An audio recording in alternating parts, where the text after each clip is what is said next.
నమస్కారం, welcome to LP news. నేను మీ మాధురి. విద్యుత్ ఉద్యోగులు, కార్మికులు పెండింగ్ సమస్యల పరిష్కారం కోసం Telangana power employees joint action committee ఆధ్వర్యంలో ఈ నెల 19న హైదరాబాద్ విద్యుత్ సౌధ వద్ద నిర్వహించనున్న మహా ధర్నాను విజయవంతం చేయాలని మెట్పల్లి డివిజన్ విద్యుత్ శాఖ డిఈ మధుసూదన్ పిలుపునిచ్చారు. మెట్పల్లి డివిజన్ కార్యాలయం వద్ద జేఏసీ నాయకులతో కలిసి మహా ధర్నా పోస్టర్ను ఆవిష్కరించిన ఆయన పీఆర్సీ 2026 అమలు, ఖాళీ పోస్టుల భర్తీ, పదోన్నతులు, యూనిఫైడ్ సర్వీస్ రూల్స్, పాత పెన్షన్ విధానం వంటి సమస్యలను ప్రభుత్వం పరిష్కరించాలని కోరారు.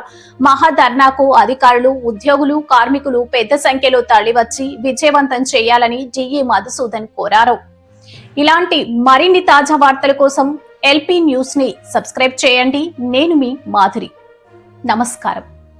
రాష్ట్ర వ్యాప్తంగా విద్యుత్ సంస్థల జేఏసీ ఇచ్చిన పిలుపు మేరకు మన మెట్పల్లి డివిజన్ పరిధిలో ఉన్న జేఏసీ మెంబర్స్తోని విద్యుత్ డివిజన్ ఆఫీస్ ముందట ఈ యొక్క వాల్ పోస్ట్ ఇవ్వడం తెలియజేయడం జరిగింది. ఇది 19 ఈ వాల్ పోస్ట్ యొక్క ముఖ్య ఉద్దేశము ఈ నెల 19 తారీఖు విద్యుత్ సౌదాను ముట్టడి చేద్దామన్న ఉద్దేశంతో ఈ వాల్ పోస్ట్ తెలియజేయడం జరిగింది. గత 40 రోజులుగా ఏదైతే జన్కోలో coal handling plant, ash handling plant రెండు కూడా ప్రైవేటీకరణ ముందు పోతున్న టెండర్స్ పిలిచి ప్రైవేట్కి ఇచ్చే ఉద్దేశంతో టెండర్స్ పిలవడం వల్ల స్టార్ట్ అయిన ఈ యొక్క నిరసన టీజీ జన్కో నుంచి మొదలెడితే ట్రాన్స్పోర్ట్ డిస్కం కంపెనీలు అందరికీ ఇక్కడ వరకు రావడం జరిగింది.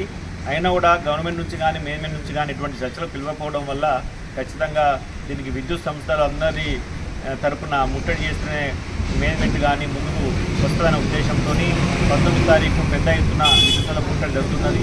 ఇందులో మెయిన్గా 14 డిమాండ్స్ ఉన్నాయి. అందులో పే రివిజన్ 2026 ఏప్రిల్ 1 నుంచి మాకు పే రివిజన్ ఉండేది. ఇంతవరకు కూడా 4 నెలలు గడిచిపోయినా కూడా ఇంత కమిటీ కూడా ఇవ్వలేదు.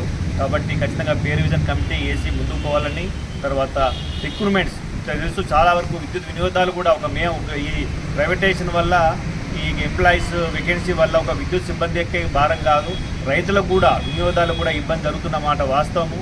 కాబట్టి ఇప్పటికైనా కూడా మేనేజ్మెంటు ఏవైతే వేకెన్సీస్ ఉన్నాయో సబ్స్టేషన్ ఆపరేటర్ల వేకెన్సీస్ కానీ, ఫీల్డ్లో ఉన్న జూనియర్ లైన్మెన్ కానీ, జూనియర్ అసిస్టెంట్ కానీ, సబ్ ఇంజనీర్ కానీ, ఏఈ కానీ అన్నీ కూడా ఫిలప్ చేయాలని చెప్పేసి ఈ సందర్భంగా నేను కోరుతున్నా. ఎందుకంటే దీనివల్ల వినియోగదారులకు కూడా మనం మంచి సేవలు ఇవ్వచ్చు అనే ఉద్దేశంతో తిరుపతి జరుగుతున్నది.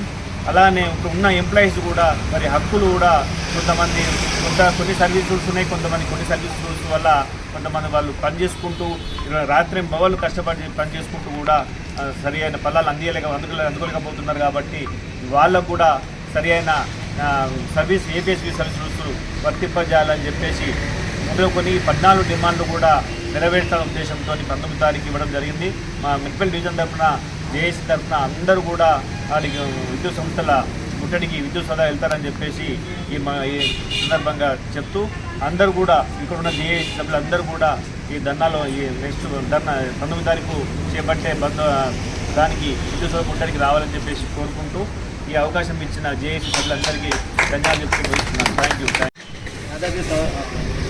పవర్ ప్రైవేటీకరణ గురించి ధర్నాలో భాగంగా మా గతంలో నాడు ధర్నా ఉండే దాన్ని క్యాన్సిల్ చేయడం జరిగింది. అయితే 14 డిమాండ్లు పెట్టి మనకు ప్రైవేటైజేషన్ గురించి, అలాగే ప్రమోషన్స్ కానీ, ఆర్టిజన్లు కన్వర్షన్ కానీ, అలాగే అన్మ్యాన్లు ఆర్టిజన్ గుర్తించడం కానీ, జీపీఎఫ్ టు ఈపీఎఫ్, అలాగే ప్రమోషన్లు పీఆర్సీ ప్లస్ జీపీఎఫ్ ఈపీఎఫ్ కాకుండా మళ్ళీ ఇంకోటి ఏదంటే ఏపీఎస్ ఈపీ రూల్స్ ప్రకారంగా ఈ యొక్క ధర్నాలో భాగంగా మనం చేయడం జరిగింది. ఇన్ని రోజులు కూడా మనం ధర్నా చేసాం, కనీసం మేనేజ్మెంట్ కానీ ప్రభుత్వం కానీ పట్టించుకున్న పాపన అవ్వలేదు. కావున ఇన్ని రోజుల దాకా చేసినా కానీ ఎలాంటి స్పందన లేదని చెప్పి ఈరోజు మన జాతీయ పిలుపు మేరకు 19 తారీఖు నాడు మా విద్యుత్ సౌధలో ధర్నా ప్రోగ్రాం విజయవంతం చేయాలని ఈరోజు ఈ యొక్క పోస్టర్ను ఆవిష్కరించడం జరిగింది.